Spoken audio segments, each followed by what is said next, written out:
justamente para hablar de estos temas. Henry, ¿cómo le va? Bienvenido. Muy bien, Carlos. Buenas noches. Por estar con nosotros. Al contrario, saludar a todos los televidentes.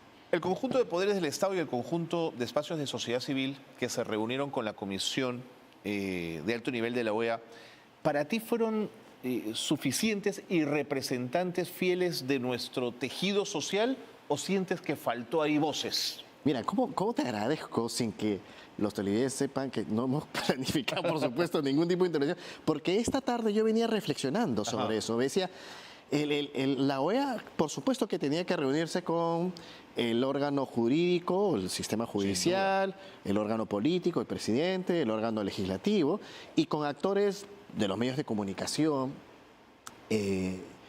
Pero claro, cuando tú hablas del tejido social, nuestro país es muy amplio y diverso. Totalmente. Y entonces el tejido social termina a la vez siendo amplio y diverso. Mira, yo tuve la suerte de trabajar varios años en la Sociedad Interamericana de Prensa, la CIP. Cuando la CIP hacía visitas de misiones, entre ellas pues yo vivía en ese tiempo en Estados Unidos, en Miami, allá en la CIP, veníamos a Perú a hacer misiones de observación. El tejido con el cual tú te reunías no podía ser tan amplio porque tenía que ser muy acorde a los objetivos de la reunión. Y a mí me parece un poco, no peligroso, pero sí difícil de que la comisión pueda tener una visión amplia de este tejido cuando, si estamos de acuerdo en que el tejido social del Perú es bastante amplio, pero que a la par el pedido por el cual ellos han venido al Perú tiene que ver con un tema netamente político, que es la posible o la posible amenaza del quebrantamiento de la estructura democrática del Perú. Entonces, escuchar a varias voces siempre puede ser interesante, pero quizás termina siendo una suerte de... Cuando tú abres demasiado el espacio, es como cuando haces una tesis, ¿no? Yo también dicto en la Escuela de Gobierno de la Universidad Privada de Ciencias Aplicadas, la UPC, y cuando enseñas que tú no puedes hacer una tesis abriendo demasiado tu campo de estudio, porque no te permita delimitar tu campo de estudio y definir acciones específicas sobre tu campo de estudio. Totalmente, hay que acotarlo claramente. ¿En este caso sientes que eso no pasó?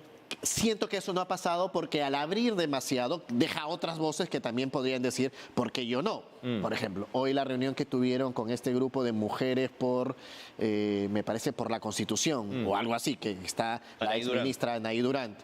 Ok, ¿a quiénes representa este grupo? Es claro que representa a un grupo creado para fines específicos, pero junto a ellas podrían haber quizás 20 o 30 otras organizaciones con nombres de otra índole, con otro tipo de orientación y que no fueron invitados aparentemente porque no tuvieron la conexión de llegar.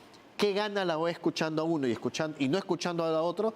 El problema es que pierde la posibilidad de que si por alguna razón las decisiones que adopte, las sugerencias que adopte, no terminan siendo lo más acotadas al problema político que vive el Perú, van a salir voces a decir, bueno, es que miren, escucharon solamente a una de las partes y no a todas las partes. Entiendo. Y el problema solamente también es que OEA no tenía que escuchar a todas las partes.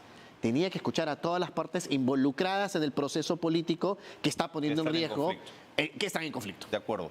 Ahora, si la OEA aprueba un informe que recomienda una mesa de diálogo o alguna otra forma de tener un espacio para ponernos de acuerdo, ¿cuáles serían las salidas constitucionales a las que podríamos arribar?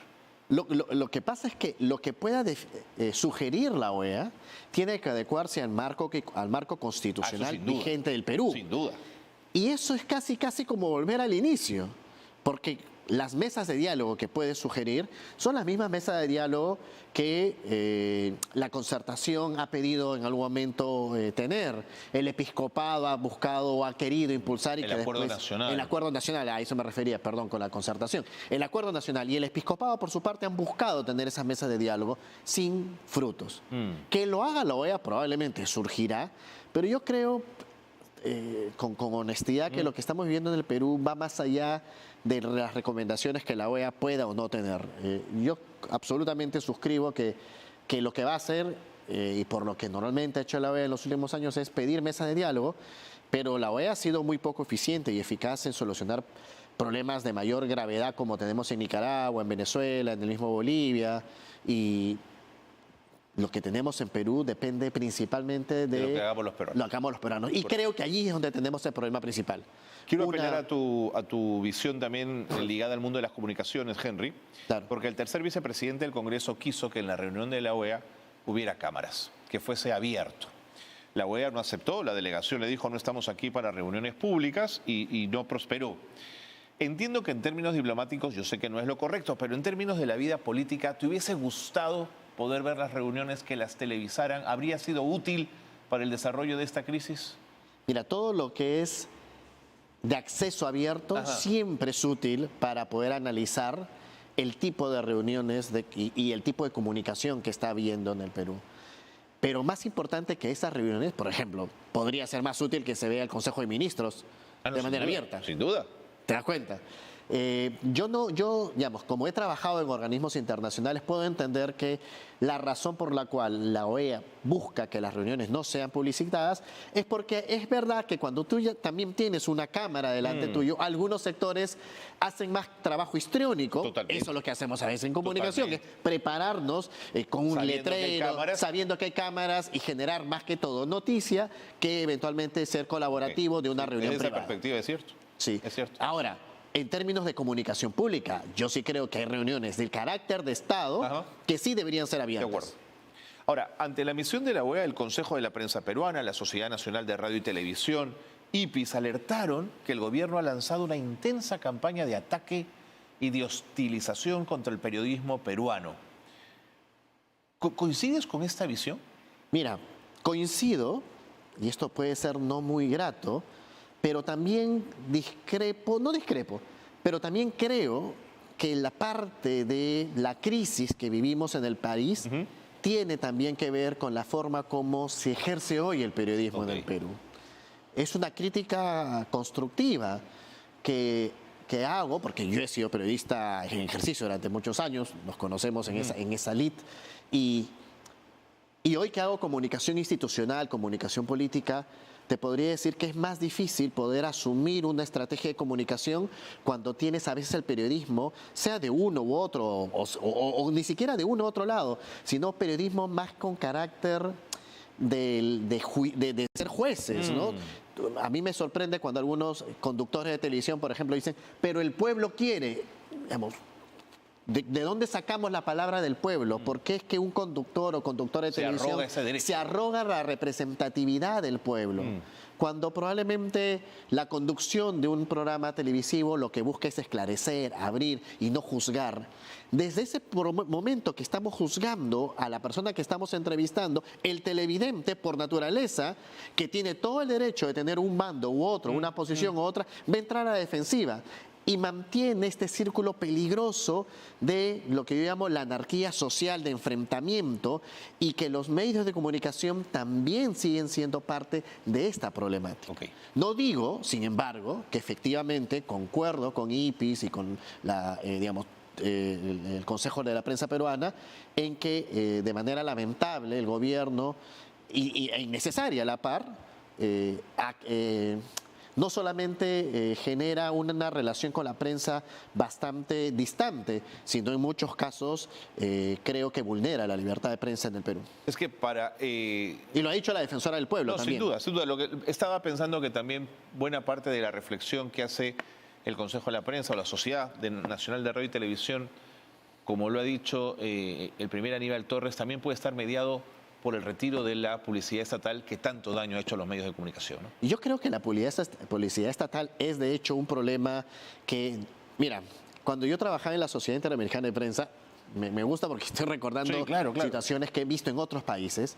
El problema de la publicidad estatal tiene que ver con que, si bien el Estado tiene el derecho y el deber de publicitar acciones de carácter de interés nacional, Hay una ley que lo regula, ¿eh? para que se pueda difundir políticas sociales de salud necesarias, el problema está en cuando esto sirve de chantaje económico.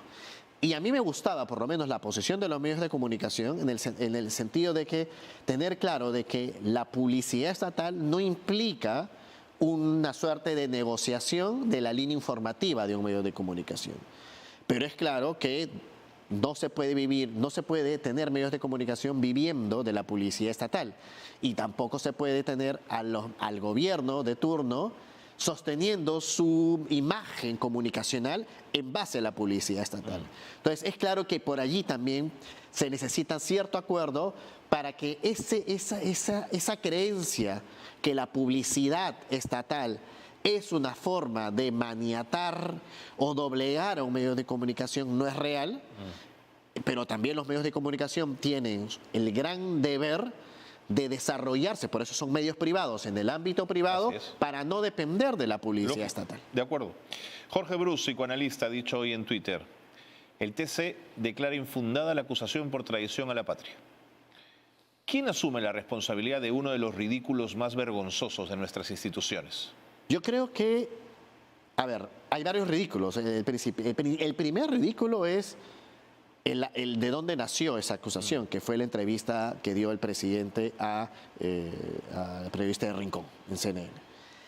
Creo que, más allá de adjetivos, yo no concuerdo con adjetivar si ha sido un ridículo o no, ha sido una decisión constitucional que definitivamente me parece saludable. Pero de una lectura pobre de la realidad, ¿no? Porque eventualmente, si hay algo por lo que probablemente sí los peruanos estamos de acuerdo, creo yo, en mi opinión, yo prefiero que hablemos así, no decir, es así. Me gusta el diálogo cuando pasamos puntos de vista en opiniones. En mi opinión personal, considero que hay razones de carácter legal, de valores, de principios de democracia, de transparencia, por lo cual el presidente Castillo claramente deja de ser, mejor dicho, se aleja de ser el líder del país y tiene más posibilidades, digamos, hay más componentes que nos podrían llevar a decir que debería ser juzgado en el ámbito constitucional, ya sea por la vacancia o por la suspensión. Pero el tema de la traición a la patria por una entrevista, literalmente a mí tampoco me parecía algo sólido ni lógico que se podía dar. No quiero caricaturizar, porque literalmente eso nuevamente nos lleva a la confrontación. Y yo sí creo que si queremos salir de esta crisis política, necesitamos salir de la confrontación y buscar los puntos de acuerdo. En esos puntos de acuerdo es que donde creo que no hay capacidad política ni liderazgos en los partidos, en todos en general, de poder sentarse en una mesa y decir cómo salimos de esta. Muy bien. Henry Rafael, muchas gracias por haber estado con nosotros. Carlos, un placer. Henry Rafael, presidente del Instituto de Comunicación Política y Gobierno, ha estado con nosotros en el programa dándonos sus opiniones. Pausa y volvemos.